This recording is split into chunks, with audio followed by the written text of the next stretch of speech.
Halo guys, salam sejahtera. Terima kasih masih berada di channel ini. Bagi mereka yang baru bergabung di channel ini, silakan subscribe, like, comment, share supaya Anda tidak akan ketinggalan info-info yang saya akan sampaikan di channel ini. Berita hari ini saya mau kongsikan kepada Anda daripada Sinar Harian. 4 MP Sabah sudah hantar jawaban kepada Speaker HJJ. Kota Kinabalu, Pengurusi Gabungan Rakyat Sabah GRS, Datu Sri HJJ Noor mengesahkan 4 ahli parlimennya telah menghantar jawaban kepada Speaker Dewan Rakyat berhubung isu dakwaan kekosongan 4 kursi parlimen oleh Parti Pribumi Bersatu Malaysia Bersatu. Beliau yang juga Ketua Menteri Sabah bagaimanapun berkata, ia terpulang kepada Speaker Dewan Rakyat untuk membuat keputusan mengenainya. Mereka bersatu sudah menghantar petition dan pihak kita yang 4 orang ahli parlimen itu juga telah menghantar jawapan atau petition kepada Speaker. Tetapi saya yakin Speaker akan buat keputusan yang terbaik kerana mereka sebenarnya sudah memenuhi syarat bahawa mereka tidak terlibat dalam akta anti lompat parti ini. Jelasnya ketika ditemui pemberita selepas melawat lokasi rumah penduduk yang terjejas akibat dipukul ombak besar di kampung Tanjung Aru di sini pada Selasa.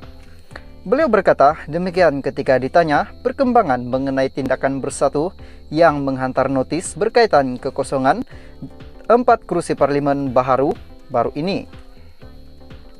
Sementara itu, ditanya mengenai perkembangan parti baharu yang akan disertai bekas ahli Bersatu, HJJ yang juga bekas Ketua Badan Pemimpin Bersatu Sabah berkata perkara itu akan diumumkan dalam masa terdekat.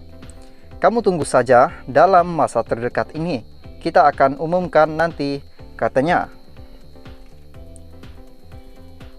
Sinar Harian pada Ahad lalu melaporkan Naib Presiden Bersatu, Datu Sri Dr. Ronald memaklumkan bahawa Bersatu telah menghantar notis kekosongan luar jangka dalam kalangan ahli Dewan Rakyat menurut perkara 49E3 kepada Speaker Dewan Rakyat. Notis itu bagi memastikan bekas 4 ahli parlimen Sabah Bersatu yang bertanding pada pilihan raya umum ke-15 PRU15 di bawah logo Gabungan Rakyat Sabah GRS mengosongkan kursi mereka.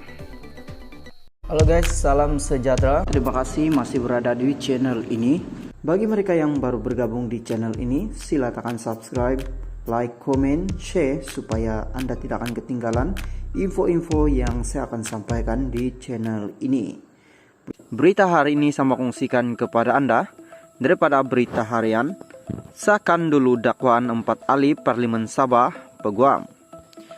Kuala Lumpur, dakwaan 4 ahli parlimen dari Sabah yang mengaku sudah menjadi ahli gabungan Rakyat Sabah GRS sebelum pilihan raya umum ke-15 PRU15 pada November lalu perlu disahkan sebelum menentukan kedudukan mereka sebagai ahli Dewan Rakyat. Peguam Datu Samsudin Nawawi berkata dakwaan ahli parlimen Papar Armizan Ali, Khairul Firdaus Akbar, Khan, Batu Sapi, Jonathan Yasin Ranau, Mat Bali, Musa, Sepitang adalah ahli JRS dan bukan ahli Bersatu sebelum PRU 15. Perlu disahkan terlebih dahulu. Mereka dakwa sudah jadi ahli JRS semasa atau sebelum PRU 15. Mengapa mereka tidak umum ketika itu? Mengapa sudah menang baru nak umum? Dalam istilah undang-undang kita sebut bona fide atau tanpa prasangka. Saya berpendapat mereka perlu ikut keahlian parti mereka. Kalau mereka tidak ada keahlian, makanya mereka bertanding atas tiket bebas. Saya lebih berat menyatakan mereka telah melanggar pindahan perkara 49E3 Perlembagaan Persekutuan, katanya kepada Bah. Samsudin berkata, ada 2 pendapat umum utama berkenaan isu 4 ahli parlimen Sabah yang mengumumkan mereka bukan lagi ahli Bersatu Sabah. Sebaliknya, mengakui mereka adalah ahli GRS. Pada pendapat pertama, mereka melanggar pindahan perlembagaan Akta Lompat Parti, manakala satu lagi kata tidak, saya setuju, mereka tidak melanggar pindahan perlembagaan persekutuan, sebab kena ambil mereka masuk jadi calon sebagai ahli Parti Bersatu, katanya. Samsudin memberi contoh, apabila seorang calon bertanding dengan tiket bebas, tiket GRS, tetapi adalah ahli Parti Bersatu, mereka dianggap masih ahli Bersatu ketika PRU 15 diadakan, melainkan sebelum PRU mereka tidak ada parti. Pada pandangan saya, berkenaan pindahan yang dibuat ini yang akan memutuskan kedudukan mereka ialah Speaker Dewan Rakyat dan bukan jawatan kuasa. Berdasarkan fahaman saya, Datu Johari Abdul seorang sahaja yang akan putuskan, tetapi cara beliau putuskan sama dengan cara yang di Pertuan Agung melantik Perdana Menteri. Mungkin beliau akan meminta pandangan orang yang berkepakaran, termasuk penasihat undang-undang parlimen, katanya.